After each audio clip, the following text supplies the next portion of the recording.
Assalamualaikum warahmatullahi wabarakatuh.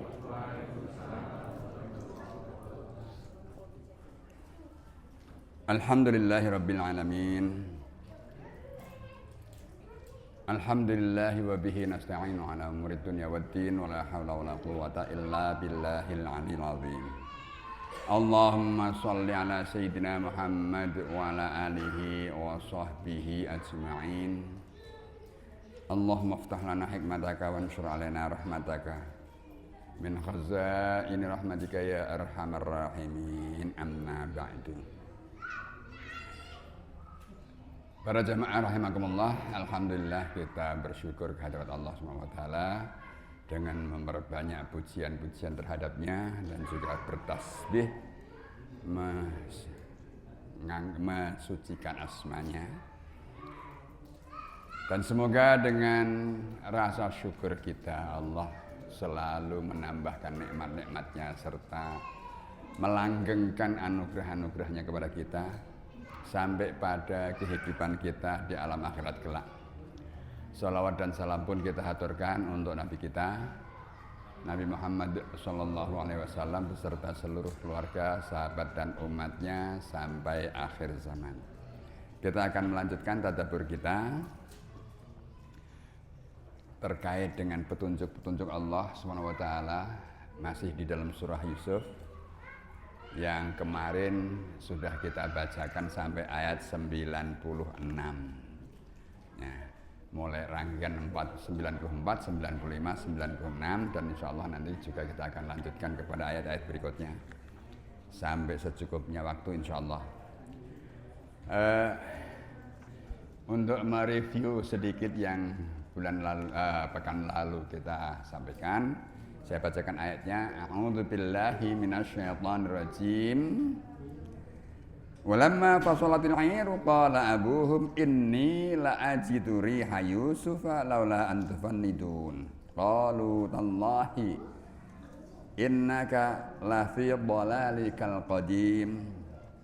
Falamma an ja'ahul basyiru alqahu ala wajhihi fartadda basira. Qala alam aqul lakum inni a'lamu minallahi ma la ta'lamun. Tatkala kafilah itu telah keluar, berkata ayah mereka, sesungguhnya aku mencium bau Yusuf. Sekiranya kamu tidak menuduhku pikun. Mereka berkata, demi Allah sesungguhnya engkau masih dalam kekeliruanmu yang dulu. Maka tatkala telah tiba pembawa kabar gembira itu, diletakkannya lah baju Yusuf ke wajahnya. Lalu kembalilah ia atau Yakub dapat melihat. Dia berkata, atau Yakub berkata, bukankah aku telah katakan kepada kamu sekalian bahwa aku mengetahui dari Allah apa-apa yang kamu sekalian tidak ketahui. Jadi ketika rombongan anak-anak Yakub ini mulai meninggalkan kota Mesir dengan membawa sehelai baju dari Yusuf, dari jauh itu bapaknya sudah bisa merasakan dan bahkan dia mengatakan, aku kok mencium aroma atau baunya ini keringat Yusuf ini. Nah, keluarganya mengatakan, bapak ini loh, demi Tuhan bapak ini kok masih keliru saja seperti itu dulu. Enggak berubah-berubah. Karena apa? Sejak dulu selalu kalau ada apa-apa menyebut Yusuf, begitu terus. Padahal Yusuf sudah dalam pikiran mereka sudah tidak akan pernah kembali lagi. Nah, kemudian tidak lama kemudian, artinya beberapa waktu kemudian, datanglah rombongan anak-anaknya ini dan salah seorang yang membawa baju Yusuf ini meletakkan atau melemparkannya baju Yusuf ke wajah bapaknya. Sehingga bapaknya bisa melihat kembali dari kebutaannya. Kebutaannya ini bermula ketika saking sedihnya setiap hari menangis, anaknya yang bernama Yusuf hilang entah kemana rimbanya, sementara adik kandungnya itu juga ketika dibawa oleh saudara-saudara yang lain ternyata ada musibah, dituduh mencuri. barang berharga milik raja Mesir, dan akhirnya ditahan. Maka kesedihannya semakin menjadi-jadi sehingga bapaknya menjadi buta. Nah, dengan adanya berita gembira bahwa Yusuf masih hidup dan saudara-saudaranya bertemu dengan Yusuf, inilah menjadikan kegembiraan bangkit kembali hatinya, dan kegembiraan itulah yang menyebabkan mendorong ia bersemangat hidup kembali dan akhirnya bisa melihat kembali. Nah, ditandai dengan ketika dia betul-betul membuktikan bahwa bau Yusuf yang kemarin-kemarin dirahasiakannya itu nyata terbukti dengan bukti satu helai kain atau baju yang dimiliki Yusuf dikirimkan lewat teman, saudara-saudaranya. Dan dia mengatakan, bukankah sudah aku katakan kepada kamu sekalian bahwa aku ini mengetahui sesuatu dari sumbernya dari Allah yang kamu sekalian tidak ketahui. Ya, kita maklum, posisi dia itu adalah seorang nabi dan rasul Allah Subhanahu wa ta'ala. Dan ketika ada hal-hal yang memberatkan hatinya, pastilah bersandarnya kepada Allah.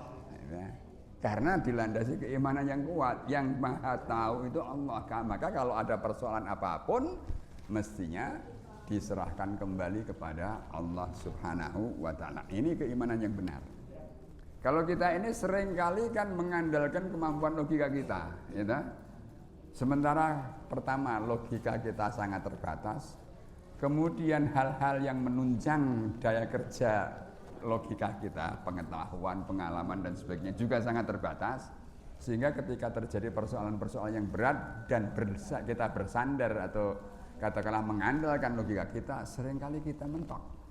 Nah, karena kita mentok tidak tahu jawabannya, tekanannya semakin dirasakan semakin berat.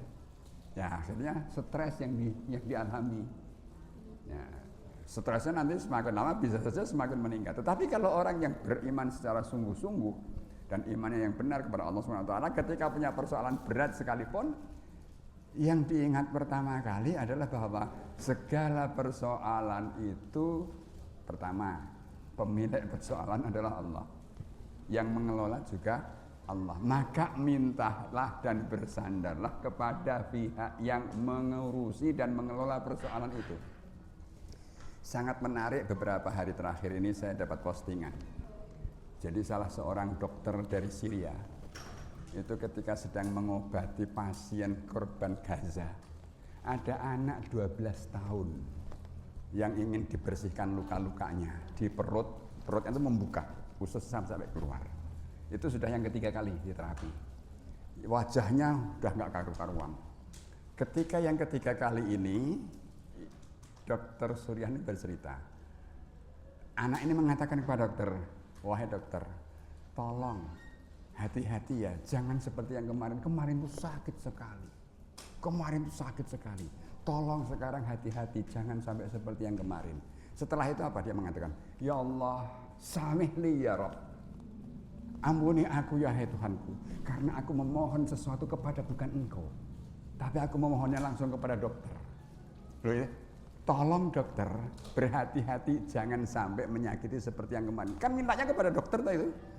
Itu pun anak usia 12 tahun beristighfar kepada Allah, ya Rabbi samih li ya Rabb, karena aku harus meminta sesuatu kepada bukan engkau. Loh, itu kan luar biasa itu, Pak. Anak usia 12 tahun loh, bukan seorang syekh, bukan seorang alim, tapi kesadaran akidahnya ini sudah ditanamkan sejak kecil bahwa kalau meminta apapun mestinya yang lebih didahulukan memintanya kepada Allah baru kepada wasilahnya, kan begitu. Ini anak ini begitu meminta kepada dokter langsung begitu, dia minta ampun kepada Allah. Ampuni aku ya Allah ya Tuhanku, karena aku meminta sesuatu bukan kepada engkau langsung. Nah, itu kan luar biasa itu kesadaran semacam itu. Nah, seorang nabi pasti punya kesadaran juga semacam itu. Maka ketika punya persoalan besar, ya langsung serahkan kepada Allah, dan Allah sebagai zat yang maha kuasa dan telah memilih Yakub sebagai nabi dan rasulnya, tentu memberitahukan melalui wahyu ataupun ilham kepadanya, sehingga kesedihan-kesedihan itu tidak harus terlalu memberatkannya. Ini yang menjadi poin yang harus kita perhatikan. Selanjutnya ayat 97 ini, ayat 97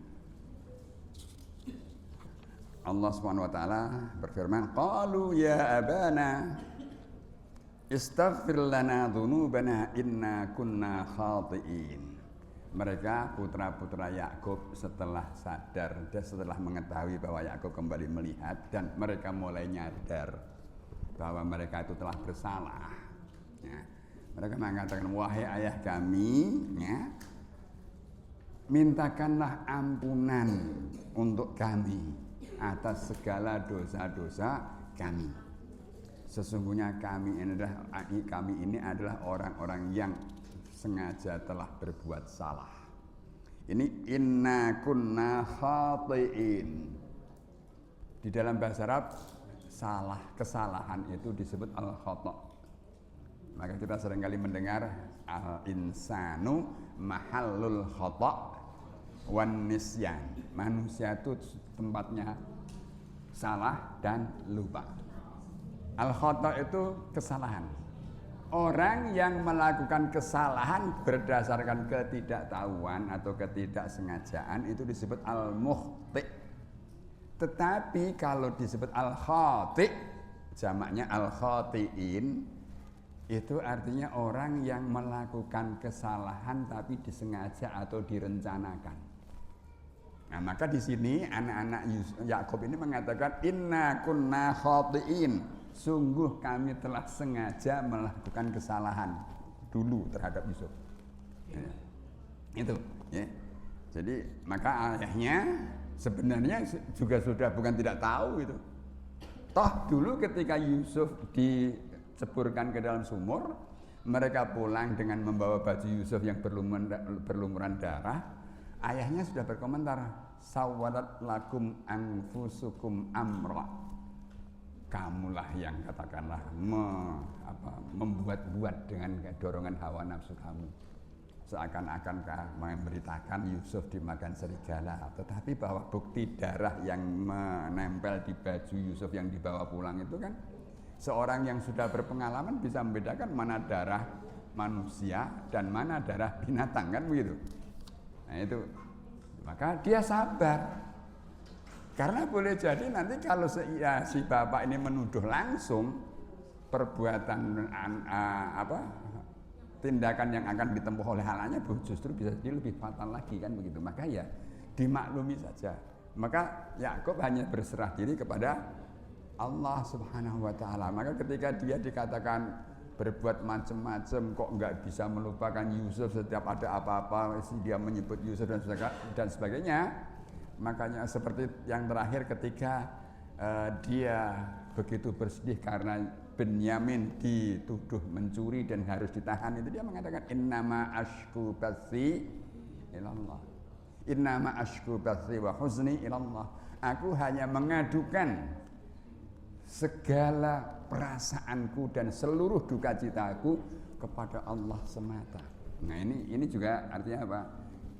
Ia melakukan itu karena dilandasi keyakinan bahwa yang bisa menyelesaikan persoalan yang sedemikian beratnya itu tidak ada lain kecuali Allah atau atas pertolongan Allah Subhanahu wa ta'ala. Nah, ketika anak-anaknya sudah sadar, ya, ia pun akhirnya mengatakan, qala saufa astaghfiru lakum rabbi. Ayahnya berkata, aku pasti akan memohonkan ampunan kepada Tuhanku untuk kamu sekalian. Memang ini sejalan apa yang disampaikan oleh Yakub ini adalah nilai-nilai yang dilandasi dengan tauhid yang benar dan juga tuntunan syariat yang benar. Nabi Yakub mengajarkan sifat untuk tidak mendendam kepada anak-anaknya. Kemarin sudah saya sampaikan ya, bahwasanya kalau ada anak-anak penjenengan kita semuanya, ada anak-anak yang tidak sejalan dengan keinginan kita, atau katakanlah anak-anak dalam tanda kutip durhaka, jangan sekali-kali membenci anaknya secara personal. Boleh membenci perbuatannya, tapi jangan anaknya. Karena ketika orang tua membenci anaknya secara personal, saat itulah Allah juga membenci anak itu. Kebalikannya kalau orang tua ridho kepada anaknya, maka Allah pun juga akan ridho kepada anak tersebut. Kalau sekiranya orang tuanya membenci dan akhirnya Allah juga membenci kepada si anak tersebut, bagaimana Allah akan membimbing dengan hidayahnya? Bagaimana Allah akan merahmati? Toh Allah sedang membencinya, kan nggak mungkin merahmati dan juga membimbing dengan hidayahnya kan? Nah, maka jangan benci atau pribadinya, bencilah sikap atau perbuatannya yang memang tidak sejalan dengan aturan Allah, misalnya seperti itu. Nah, di sini Nabi Yakub mengajarkan bahwa saufa astaghfirulakum rabbi. Aku akan memohonkan ampunan kepada Tuhanku untuk kamu. Nah, ini jadi dia bersikap pemaaf, pengampun. Dan ini sejalan dengan tuntunan orang-orang yang beriman umatnya Nabi Muhammad yang ada dalam Al-Quran. Ya. Surat At-Taghabun ayat 14, Allah Subhanahu wa taala juga berfirman, ya ayyuhalladzina amanu inna min azwajikum wa auladikum aduwwan lakum fahdharuhum. Hai orang-orang yang beriman, sungguh ada di antara pasangan-pasanganmu dan anak-anakmu ini yang menjadi musuh bagimu. Wa in ta'fu wa tasfahu wa taghfiru lahum fa innallaha ghafurur rahim. Jika kamu memaafkan mereka, kemudian kamu berlapang hati terhadap mereka, serta mengampuni kesalahan-kesalahan mereka, sesungguhnya Allah pun Maha Pengampun lagi Maha Penyayang. Ini sejalan banget, gitu. Cara mendidik anak. Ini salah satu pelajaran berharga untuk kita sebagai orang tua, bagaimana mendidik anak manakala mendapati mungkin anak-anak atau sebagian anak-anak di antara kita ini ada hal-hal yang kita anggap menyimpang dari jalur yang semestinya. Ini yang dicontohkan oleh Nabi Yakub alaihissalam. Innahu huwal ghafurur rahim.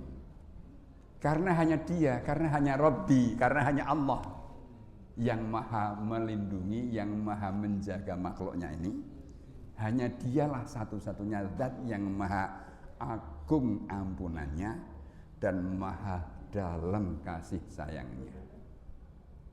Apa bedanya Ghafur dan Ghaffar? Kita menemui dua sifat itu dari Allah, untuk Allah. Kita dalam Al-Asmaul Husna itu ada Al-Ghafur dan Al-Ghaffar. Kalau Al-Ghafur itu diterjemahkan yang maha pengampun dengan ampunan yang sangat luas serta mendalam. Tetapi kalau Al-Ghaffar itu artinya yang maha mengampuni dan sifat atau tindakan pengampunannya dilakukan berkali-kali terus-menerus. Kalau yang tadi yang agung dan besar yang luas tadi, kalau dikatakan sekiranya dosa seorang hamba itu sebanyak buih di lautan, atau bahkan dosa seluruh manusia ini dikumpulkan pada satu orang, loh, dosa seluruh manusia sejak manusia pertama sampai hari kiamat dikumpulkan, diletakkan, dibebankan pada satu orang, maka ampunan Allah masih jauh lebih besar daripada dosa orang. Itulah yang disebut dengan sifat Allah Al-Ghafur, untuk mengampuni dosa yang sedahsyat itu. Tapi kalau Al-Ghaffar itu sifat pengampunannya yang berulang-ulang. Sekarang berbuat maksiat, tobat, diampuni. Sesok maksiat meneh, tobat lagi, diampuni lagi, terus begitu. Sehingga ada salah cerita, seorang yang suka berbuat dosa datang kepada seorang guru, ya guru saya telah berbuat dosa, bertobatlah, tobat. Tapi besoknya ada maksiat lagi, datang lagi, ya guru saya telah berbuat dosa lagi, ya tobatlah lagi. Terus akhirnya selama kelamaan salah satu murid yang ada di samping guru itu bertanya kepada gurunya, wahai guru, sampai kapan ia harus bertobat? Ya sampai dia mati. Karena kalau sudah mati dia nggak akan berbuat dosa lagi. Benar kan? Ya, artinya pertobatan itu tidak pernah dibatasi. Selama seorang hamba masih mau bertobat, Allah masih terus membuka pintu tobatnya selama nyawa belum sampai di kerongkongan. Nah itu malam yugharghir selsal, sebelum napas yang grok-grok di tenggorokannya itu. Ya. Nah di sini Nabi Yakub memberikan contoh, ia akan memohonkan ampun kepada Tuhan atas segala dosa dan kesalahan anak-anaknya. Ya.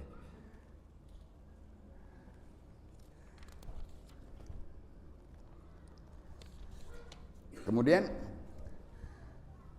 kan setelah Yusuf katakanlah melepas saudara-saudara dari Mesir untuk pulang dengan membawa bajunya, itu kan Yusuf juga berpesan kan agar seluruh keluarganya dibawa ke Mesir. Ya, diundanglah mereka ke Mesir. Jadi bapaknya, ibunya, juga saudara-saudara yang lain, termasuk istri-istri dan anak-anak mereka, termasuk ibu-ibu tirinya dan lain sebagainya, itu semuanya diundang ke Mesir. Nah, kisah singkat cerita, falamma dakhalu ala Yusuf awa ilaihi abawaihi wa qala dkhulu Misra insyaallahu aminin. Tatkala mereka setelah masuk negeri Mesir ke tempatnya tinggal Yusuf, atau ke tempat tinggal yang sudah dipersiapkan Yusuf untuk pertemuan itu, maka Yusuf langsung merangkul kedua orang tuanya. Nah, ia merangkul kedua orang tuanya sambil berkata, masuklah kamu sekalian insya Allah ke negeri Mesir ini dengan penuh aman. Insya Allah di sini bukan arti harapan doa ya, tetapi bahwasanya di sini adalah menunjukkan keyakinan dan kepercayaannya kepada Allah, bahwa segala sesuatu itu bisa terjadi atas izin dan kehendak Allah, bukan dalam rangka pengharapan atau doa. Mereka sudah sampai ke Mesir, masuklah ke Mesir. Ya memang masuknya boleh jadi aman, tetapi bisa jadi setiap orang ketika masuk ke sana dan bertempat tinggal di sana akan menghadapi berbagai macam hal yang bisa mengusik perasaannya, yang walaupun keadaan dari luarnya aman, tapi setiap orang kan belum tentu merasakan keamanan yang sama. Maka kata insya Allah di sini diterapkan bukan dalam rangka berdoa, tapi untuk menegaskan bahwa semuanya itu berjalan atas apa yang sudah direncanakan oleh Allah Subhanahu wa ta'ala. Kata aminin itu bentuk jamak dari kata amin. Apa bedanya dengan amin setelah habis bacaan Al-Fatihah? Ya, kadang-kadang kita kan ketika mengenal kata amin, ini ada jenis bacaan loh berkaitan dengan ini. Ada amin, jamaknya aminin, gitu. Amin. Ada amin. Ada amin. Ada amin. Ya. Pertama kalau amin, yang pendek dulu, amin. Amin itu yang pendek-pendek itu rasa aman. Rasa aman. Kalau amin artinya orang yang meraih atau memiliki rasa aman. Kalau amin orang yang memiliki amanah atau orang yang mendapat amanah dan bisa dipercaya. Itu gelarannya Rasulullah kan amin. Yang terakhir amin. Itu pengharapan. Artinya pengharapan atau permohonan yang biasa diterjemahkan perkenankanlah, atau seringkali diterjemahkan lengkap ya Allah kabulkanlah doa yang ada dalam Al-Fatihah tadi, kan begitu. Kata amin itu bahasa apa? Bukan. Sejak zaman Nabi Ibrahim sudah ada kata amin. Itu bukan bahasa Arab. Padahal zamannya Nabi Ibrahim belum ada bangsa Arab, belum ada bahasa Arab. Ya, jadi itu memang bahasa serapan. Sampai para ahli bahasa pun berbicara panjang lebar tentang asal usul kata amin. Yang pokoknya sudah dikenal sumbernya dari mana, wallahu alam. Iya, karena bahasa Arab pun juga tidak menolak adanya arabisasi kosakata. Termasuk diantaranya dengan mengenal kata khinzir. Apa itu khinzir? Babi. Di Arab itu rano babi. Kok ada kata khinzir? Yaitu kata serapan, berasal dari kata asing di luar Arab yang ada negaranya ada babi, punya kosakata itu diserap menjadi bahasa Arab. Lha nek ning nggon dhewe ora ana kosakatane kan berarti ora ana barange kan gitu loh. Gitu. Itu dalam pengetahuan bahasa, ilmu bahasa kan begitu itu. Kalau nggak ada barangnya kan nggak ada sebutannya. Karena disebut pasti ada sesuatu. Nah itu paling tidak ada di luar, dikenal, akhirnya diserap bahasanya menjadi bahasa Arab dan itu ada di dalam Al-Quran, dipakai di dalam Al-Quran. Nah kata amin itu ada nggak di dalam Al-Quran? Kata amin itu ada nggak dalam Al-Quran? Nggak ada. Di Al-Fatihah setelahnya ada kata amin nggak? Nggak ada. Cuma itu dalam hadis jika imam mengatakan ghairil maghdubi alaihim waladdallin, maka katakan amin. Itu hadis bukan dari ayat Al-Qur'an, gitu. Nggak ketemu kita kata amin itu dalam Al-Qur'an. Ya. Tapi kalau kata amin ada. Ya, amin. Ya. Itu jadi seperti di dalam surah Yusuf yang kita bahas sebelumnya juga menyebutkan salah satunya adalah kata amin. Ya. Kemudian di ayat yang ke-100 Allah berfirman, wa rafa'a abawaihi 'alal 'arsy wa kharru lahu sujada.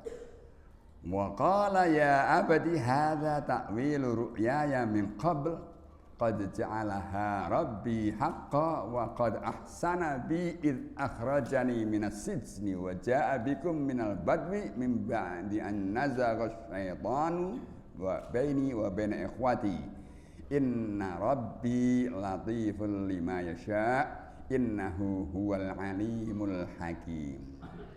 Kemudian Yusuf mendudukkan kedua orang tuanya di atas singgasana. Artinya kursi yang sudah sangat istimewa disengaja disiapkan untuk kedua orang tuanya. Kemudian mereka semuanya bersujud menghadapnya. Tapi banyak ahli tafsir yang menyebut mereka bersujud bersyukur kepada Allah dengan kiblatnya itu di mana Yusuf berada. Bukan mensujudi Yusuf, ya, bukan bersujud untuk Yusuf, tapi bersujud dalam pengertian bersujud syukur, mensyukuri anugerah Allah, cuma menghadapnya ke arah Yusuf. Ya, katakanlah semacam sebagai bentuk rasa syukur itu biasa saja. Ya, kalau seperti menjenengan misalnya diberi uang banyak sekali, tiba-tiba ambruk nyujud kepada orangnya, itu kan bukan sujud menyembah orangnya, tapi sebagai bentuk penghormatan kepada orang tersebut. Menghadapnya juga menghadap kepada orang yang memberi tadi, tidak harus cari kiblat yang dia, kan nggak begitu, gitu. Nah itu seperti itu. Kemudian Yusuf mengatakan, ya abadi wahai ayahku, ya, hadza ta'wilu ru'yaya min qablu. Wahai ayah, inilah takwil dari mimpiku sebelumnya. Mimpi sebelumnya yang mana? Yaitu ketika masih kecil, masih tinggal bersama orang tuanya, masih sangat dijaga oleh orang tuanya. Ketika Yusuf mengatakan, ya, Yusuf mengatakan kepadanya, ya abadi wahai ayahku, inni ra'aitu, sungguh aku melihat dengan kedua mataku, ahada asyara kaukaban, 11 bintang, wasyamsa dan juga matahari, wal qamara dan rembulan, ra'aituhum li sajidin, aku melihat mereka semuanya itu bersujud menghadapku. Mereka semua bersujud. Nah iya kan, 11 saudaranya, kaukab itu, bintang-bintang itu diibaratkan sebagai saudara-saudaranya. Wasyamsa, matahari itu adalah gambaran bapaknya. Wal qamara, itu rembulan adalah gambaran ibunya. 13 kan berarti, gitu. Cocok ini, semuanya melakukan sujud menghadap ke arah Yusuf. Ya. Qad ja'alaha rabbi haqqan, dan sungguh Tuhan pemelihara dan pelindungku telah menjadikannya kenyataan. Wa qad ahsana bi, dan Tuhan pelindung dan pemeliharaku juga telah melimpahkan kebaikan yang terus-menerus kepadaku. Id akhrajani minas sijni, ketika dia memberikan jalan aku keluar dari penjara. Tuhan tidak mengeluarkan, tidak nyomot Yusuf langsung keluar dari penjara, tapi memberikan wasilah, memberikan asbab sehingga ia bisa keluar dari penjara. Apa wasilah atau asbab itu? Yaitu ketika sang raja bermimpi melihat 7 ekor sapi yang gemuk dimakan oleh 7 ekor sapi yang kurus, dan melihat 7 bulir gandum yang gemuk dimakan oleh 7 bulir gandum yang kurus. Nah, karena dia diberi pengetahuan oleh Allah untuk bisa mentakwilkan mimpi, akhirnya ia dipanggil langsung oleh sang raja untuk menakwilkan mimpi. Dan setelah mendengar penjelasan Yusuf, sang raja sangat tertarik dan bahkan memberikan posisi yang sangat istimewa. Ya. Astakhlishu li nafsi, itu kata raja. Aku akan memilih dia secara khusus untuk kepentinganku. Dan ketika Yusuf diberitahu tentang itu, yaitu innaka latena makinun amin. Kamu sekarang tak beri kedudukan yang tinggi di sisiku dan kamu sebagai orang yang aku sangat percaya. Nah, setelah mendengar itu apa? Yusuf milih posisi, milih yang gue sing empuk, kalau gue sing basah, atau sing kering kan gitu loh. Kalau zaman sekarang kan gitu. Sing V-nya banyak gitu kan ya. Yusuf milih ij'alni ala khazainil ardh. Jadikan aku sebagai pemegang kekuasaan untuk perbendaharaan hasil bumi. Oh, itu kan bulog pertanian segala masuk kan itu. itu. Cuma belum ada investasinya, belum ada waktu itu. Dia memilih itu. Nah, ini kan artinya berbagai macam wasilah yang dibuat sedemikian rupa dijadikan oleh Allah sehingga ia bisa keluar dari penjara. Dan juga waja'a bikum minal badwi min ba'di an nazagha syaitanu baini wa baina ikhwati. Dan juga telah menghadirkan kamu sekalian, bapak, ibu, dan saudara-saudara yang lain, menghadirkan ke Mesir dengan mudah. Setelah apa? Setelah terjadi perselisihan, setelah adanya dirasuki setan yang merasuk di antara mereka, Yusuf dan saudara-saudaranya ini. Kok Yusuf juga sedemikian lapangnya? Ini kalau tidak diberikan kelapangan hati oleh Allah kan susah. Pasti si Yusuf akan dendam, kan gitu. Tapi nyatanya juga tidak. Dan setelah ketemu dengan Yusuf, saudara-saudaranya juga tidak marah kembali, juga tidak. Justru mereka juga menyadari kesalahannya dan meminta ampunan memohon ampun kepada Yusuf, minta diampuni dosa-dosanya. Nah, itu artinya apa? Hati di antara mereka, dada mereka itu dibuat lapang oleh Allah setelah segalanya berlalu. Sing wis ya wis kan gitu loh. Nah, ini kan semuanya. Kalau tidak seperti itu kan mereka tidak mungkin kan disuruh datang. Yang disuruh datang bapaknya aja atau ibunya saja, saudaranya nggak usah. Kalau dendam kan begitu. Ben saudaranya urip rekoso nang desa ya ben kan gitu. Tapi tidak dengan Yusuf. Semua keluarga besar Yakub diangkut pindah dari daerah mana di pegunungan Batu atau di lembah padang pasir Aqobah, dibawa berpindah ke Mesir itu. Inna Rabbi latifun lima yasha. Sungguh Allah itu maha halus, maha lembut atas apa yang ia kehendaki. Jadi gini, Allah itu memiliki sifat latif. Latif itu lembut. Karena lembut seringkali rencana Allah yang lembut itu kalau diterapkan kepada seorang hamba, hambanya itu seakan-akan tidak merasakan apa-apa, tahu-tahu keadaannya berubah sesuai dengan yang dikehendaki oleh Allah Subhanahu wa ta'ala. Ketika seseorang katakanlah diuji oleh Allah untuk tujuan tertentu, ya, Allah mengarahkan hal itu terjadi tanpa sebab apapun yang diketahui orang tersebut, tiba-tiba mengalami musibah aja, ujian aja. Ujian itu begitu terjadi aja. Kadang-kadang orang yang bingung, ini kok bisa begini ya? Padahal aku ini sudah begini, begitu dan seterusnya, mestinya itu enggak terjadi. Tapi yang nyatanya terjadi. Demikian juga kebalikannya, kalau Allah sudah menghentikan ujiannya, ya ada saja cara-cara yang dipilih oleh Allah, di mana hamba tersebut seakan-akan juga enggak menyadari, tahu-tahu ya beres saja kan begitu. Inilah kemahalembutan Allah yang sehingga seakan-akan dengan kelembutannya itu hamba tidak merasakan anugerah Allah yang sebenarnya sangat luar biasa agungnya, sangat luar biasa besarnya yang dirasakan oleh hamba. Yang kalau gambarannya, kalau Kiai Deso itu menjelaskan kelembutan sifat Allah atau apa yang direncanakan Allah terhadap hambanya itu seperti ngerembesnya angin dari ban motor itu. Ban motor itu kalau Anda masukkan ke air, orang ngerembes rametu perembul-perembul, tapi lama-lama yang gembes juga tuh. Gitu. Anda tinggal seminggu berkurang juga tuh. Nah, itu contohnya oleh metu lewat ngendi ya ora krasa, dimasukkan ke air ya ora ono bocore, gitu. Tapi tahu-tahu begitu dipompa ditinggal seminggu ra dinggo ya gembos wae nyatanya. Nah, kelembutannya sedemikian halusnya. Itu seperti itu. Ini model teorinya Kiai Deso begitu gitu ya. Innahu huwal alimul hakim. Sungguh dia itu zat yang maha alim, maha berilmu.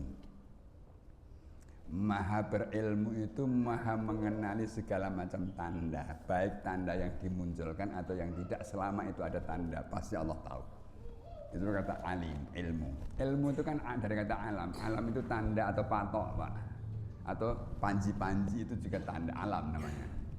Nah, Al-Hakim, Allah itu di samping maha tahu, maha berilmu juga maha al-hakim, maha memiliki hikmah. Artinya maha mengajarkan kepada manusia banyak hikmah. Hikmah itu adalah satu pengetahuan serta pemahaman akan hal-hal yang bisa menyelamatkan diri dari segala macam bentuk kerugian dan kerusakan. Itu arti hikmah. Ya. Dulu sudah pernah saya sampaikan, hikmah itu dari kata hakamah, tali kekang kuda. Hakamah itu artinya tali kekang kuda. Kenapa tali itu dipasangkan di bagian moncong dan kepala kuda? Supaya pengendara kuda dengan mudah mengendalikannya, bisa dengan mudah mengarahkan kemana tujuan yang ingin dicapai, dan bisa menghindarkan si kuda dan pengendaranya dari terjungkal ke jurang, dari masuk ke lubang dan seterusnya. Nah, itu namanya dengan wasilah apa? Dengan media apa? Hakamah. Maka dari kata hakamah terbentuklah kata hikmah. Kalau tidak pakai harokat, hakamah dan hikmah sama loh Pak tulisannya. Ha, kaf, mim, tak bulat. Hakamah, hikmah sama. Gitu? Nah, nanti dari situ ada kata hukum. Nah, hukum itu perangkat-perangkat lunak, aturan yang mengatur kehidupan manusia supaya manusia itu bisa mencapai pada tujuan perjalanan hidupnya dan bisa menghindarkan manusia dari segala macam bentuk bencana. Itu kan tujuan hukum kan begitu. Ya. Tempat menerapkan hukum tadi adanya di mana? Di pengadilan atau di mahkamah. Ya, satu akar kata lagi, mahkamah. Orang yang menetapkan hukum disebut hakim. Nah, orang yang menguasai itu satu akar kata itu ya. Ya, nah, apa istilahnya uniknya bahasa Arab itu seperti itu, satu kata dipecah sedemikian rupa sehingga ada pakar bahasa Arab yang mengatakan satu kosakata bahasa Arab itu bisa berpecah menjadi tidak kurang dari 140 jenis kata yang berbeda. Ya. Kata kerja saja itu kalau kata kerja itu dirangkai dengan kata ganti, dengan apa pronoun itu kata ganti. Ada dia, laki-laki, dia perempuan. Itu kata kerja saja penggunaannya nanti ada 14. Iya, ada huwa, huma, hum, hiya, huma, huma, anta, antuma, antum, anti, antuma, antuna, ana, nahnu, lho, sepirawi. 14 lah. Ya, ya. Jadi itulah kalau jenengan pengen belajar bahasa Arab ya seperti itu. Ya. Selanjutnya ini Yusuf memuji Allah. Berapa menit lagi, Pak? Ya. Kalau gitu kita akhiri sampai di sini dulu. Ya. Kita lanjutkan insya Allah pekan yang akan datang. Ini sudah menjelang, ini sudah anti klimaks kan ini. Kisah ini sudah anti klimaks, sudah pertemuan antara bapak dan anaknya, gitu. Ya, cerita sudah mulai menurun, ketegangan sudah mulai menurun. Kalau dalam perjalanan drama kan begitu, kita ada klimaksnya, ini ada anti klimaksnya. Baik, kita berdoa semoga Allah senantiasa melindungi kita, melimpahkan rahmat untuk kita semuanya, membimbing dengan hidayah dan taufiknya, juga senantiasa mengeluarkan ma'unahnya untuk kita dan seluruh keluarga kita. Kita mohon agar anak-anak kita dibimbing Allah, dilindungi Allah, dituntun menuju jalan-jalan yang diridhoinya, dan kita semuanya mendapatkan berkah dari apapun yang kita lakukan selama hidup kita ini.